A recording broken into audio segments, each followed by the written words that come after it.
So yeah, in summary, don't care if the game gets made or not, it's a marketing ploy and everyone's too fucking stupid to realise that they're actually doing the developers' work for them.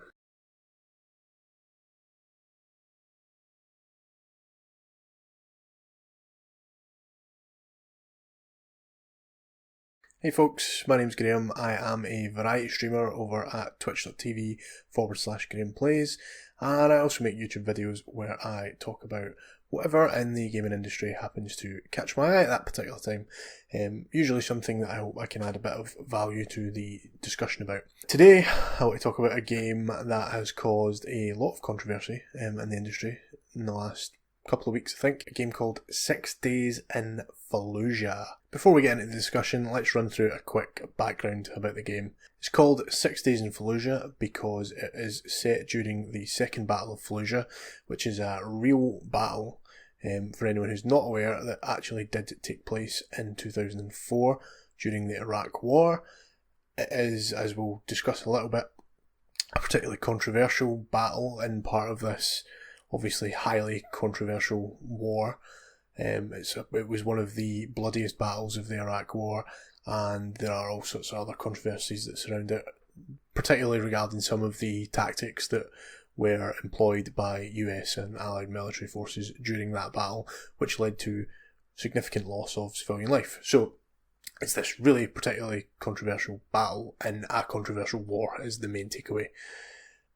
It was originally announced in 2009 and was to be published by Konami, but was quickly canned by them in light of protests from a lot of corners, mainly the families of servicemen and women who actually lost their lives in the battle. So the game was dropped by Konami, went silent for years, and recently reared its head again, surprisingly, a few weeks ago, and this has sparked a whole host of new controversy. So as it stands, the game is set to release in 2021. It's slated to be a tactical first-person shooter which focuses on close urban combat, where you actually take the roles of real Marines who took part and fought in the Battle of Fallujah and who the developer have interviewed. As we touched on, this has ignited this whole controversy surrounding the game, again, particularly with sections of the press and the games media panning the game and suggesting that it should be cancelled or banned, or that it just shouldn't be made. This video is not intended to be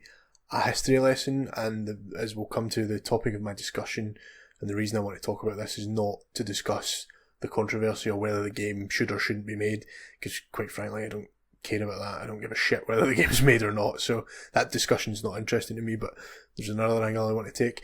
But I think for the purposes of understanding and making the point that I'll ultimately come to make, touching on why this is such a controversial game is necessary. Sort of first and foremost, there is just the game's setting purely. The fact that it is set in a real battle, which is a highly controversial battle, a really bloody battle that's still fresh in the memory of a lot of people. And the thing to really remember is that this is a really controversial battle within an overall controversial conflict, so it kind of almost focuses that issue. So just the sheer setting itself is controversial enough and has been reason enough for a lot of people to kind of question whether it's right that this thing should exist. What has added fuel to that particular fire is the developers coming out and saying that as part of the game they're not intending on actually addressing any of the controversies that surround the battle or the Iraq War in general. So for example, they've said they don't intend to make a political commentary on whether the Iraq War was a good idea or not. That's not something that they're interested in doing. They said recently in an interview to Polygon, which I would recommend everyone read, so I'll leave the link for that interview in the description down below. They've also said they don't intend on depicting the use of chemical weapons during the battle at any point in the game, which is another particularly controversial point about this particular battle that a lot of people take issue with. So, sort of in summary, very briefly, the setting itself is controversial enough, but that has sort of been made worse by the fact that the developer's chosen this controversial setting, but doesn't intend to actually address any of those controversies in the game, which has left a lot of people questioning why the game exists in the first place, and saying, frankly, that it shouldn't. So again, I'm not here to discuss whether the game should or shouldn't be made. Frankly, I don't care either way. and that discussion has been had in plenty of places across the media and the internet recently, so I think me adding my voice into that mess is probably not going to add any value. So what I wanted to do was come at this from a slightly different angle, and I think there's a discussion to be had here that I'm not seeing really anyone else talk about, and that is that I think this whole game, this whole 6 days in Fallujah idea, concept, and all the controversy surrounding it, I basically think it is one massive marketing ploy. And I think the controversy and the outrage and the uproar that is being exhibited from sections of the games media recently, frankly, I think that's exactly what the developer wanted. And I think all these people who are outraged and who are saying the game should be banned or fucking cancelled or people shouldn't buy it and should boycott it, blah, blah, blah, blah, blah, I think they're being fucking played like a fiddle by the developers. I think they're being absolutely played and they don't even know it. Let me tell you why I think this, and let me sort of show my work here. So what you have to do is think about it critically and ask yourself, why would someone purposefully choose to set a game in this really controversial battle, in this really controversial conflict that you should know and that is foreseeable that it's going to cause all this stir? Why would you do that? I can think of 2 reasons why someone would choose to do that. Number 1, because you have a story to tell, because that controversial setting is crucial to your mission statement, is crucial to what you want to do. You have a message to relay around that controversy. You have a goal. So for example, in this case, if you are purposely going out your way to set a game in the Second Battle of Fallujah, your message might be that the Iraq War was bad or illegal, or that chemical weapons were employed, war crimes were committed in this battle, and that might be the story that you want to tell and the message that you want to send. So you've chosen this very specific setting to illustrate that, and that makes sense. That is a valid reason, right? But that's clearly not the case here, because the developers have said as much. They've literally said as much. If you read that interview from Polygon, they literally said they're not interested in addressing any of the controversy surrounding the Iraq War. They're not going to depict the use of chemical weapons. They're not going to comment on anything else. What their mission statement is, to use that phrase again, what what they want to do is make a tactical shooter that sort of showcases the nuts and bolts of urban combat, or urban close combat,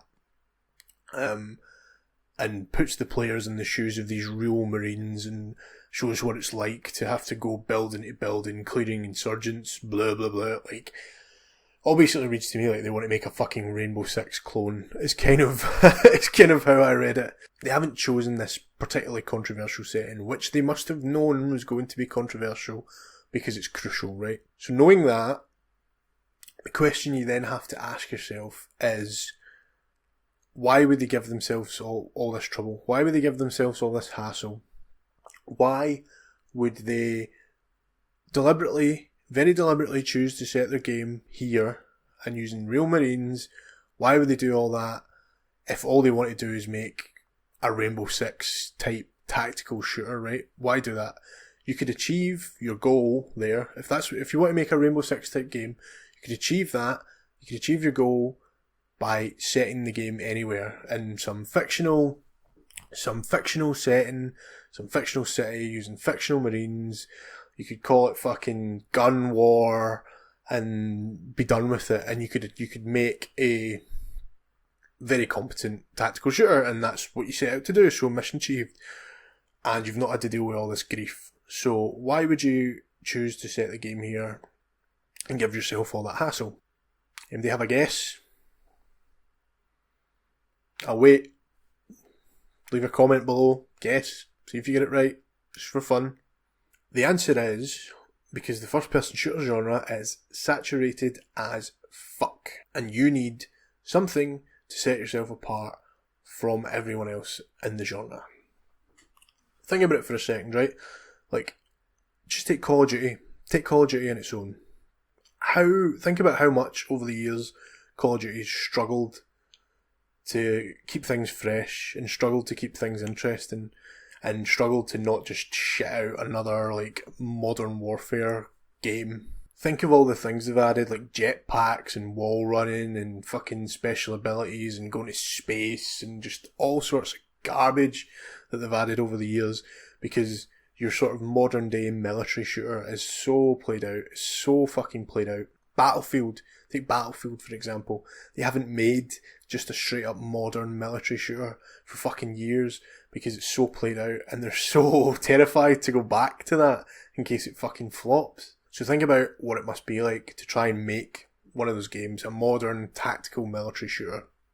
If you're not Activision, you're not EA, you don't have that power behind you, you don't have the Call of Duty name behind you sort of driving you forward and making people care about your game, you've got fucking no chance. You've got absolutely no chance. Nobody's going to give a fuck about your game. Nobody's even going to hear about your game. That's why I think the developers have chosen this setting.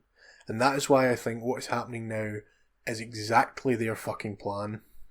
And I think they are playing the games media like a fiddle. And the game, all these fucking journals don't even know it. They're either too dumb to realise what the fuck's going on, or they don't care as long as their website gets clicks, basically. It's what's happening, more or less. Think about it, right? Like, I mean, some of the guys that are involved in 6 Days in Fallujah, they were involved in Halo and Destiny, and these are not just like random schmoes from nowhere. They're experienced developers, right? They're not idiots. They will know, okay, we want to make a tactical military shooter. They will know the market. They will look and go, how the fuck are we actually going to break any ground here? How are we going to get anywhere with this? Why are people going to pay attention to your game? And as a creator, regardless of what industry you're in, you always ask yourself, what value can you add? What can you do that other people out there can't? I ask myself that when I make these videos, right? What can I do that no one else is doing, or at least I'm not seeing anyone else do? Think about it, right?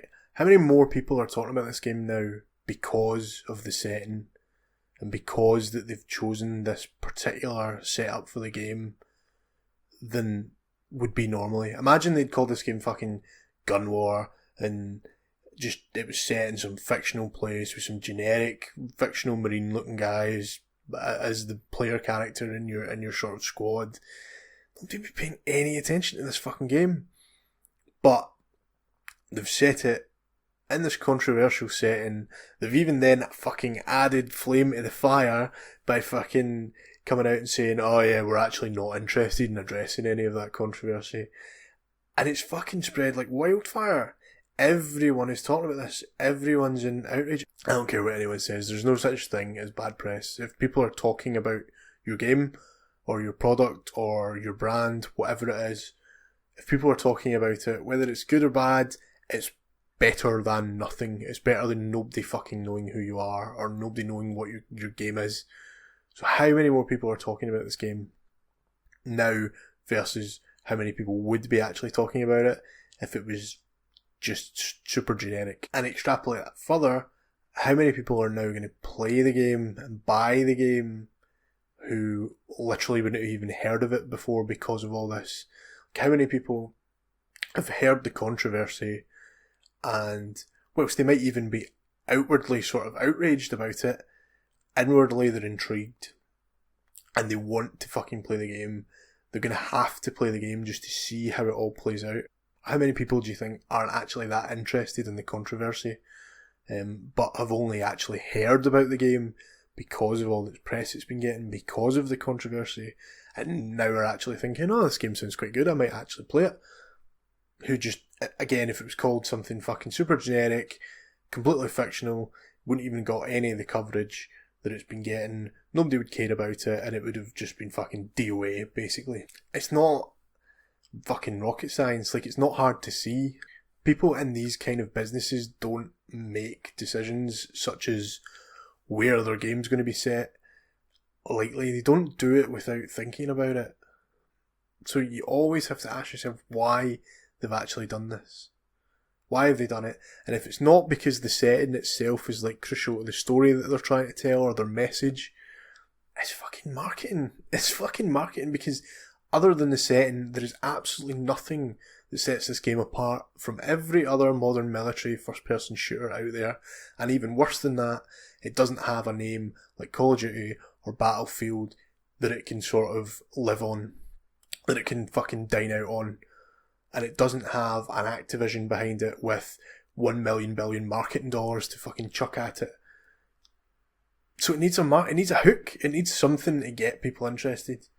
And as I say, the people in the games industry who are shouting from the rooftops about this game, wanting it to be banned or cancelled, they're being fucking played. They're being so played and they don't even know it.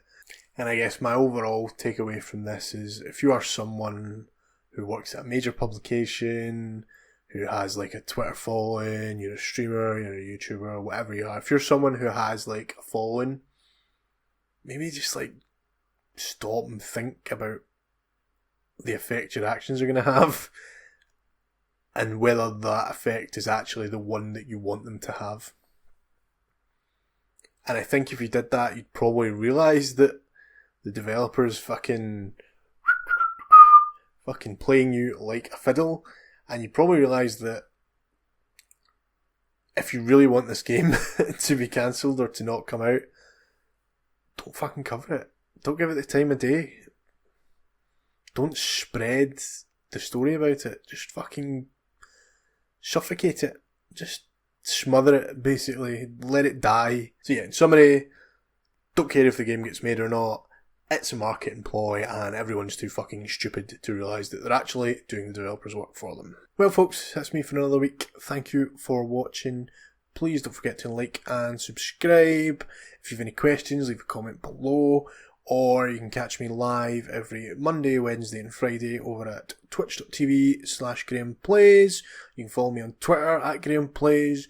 Until next time, bye!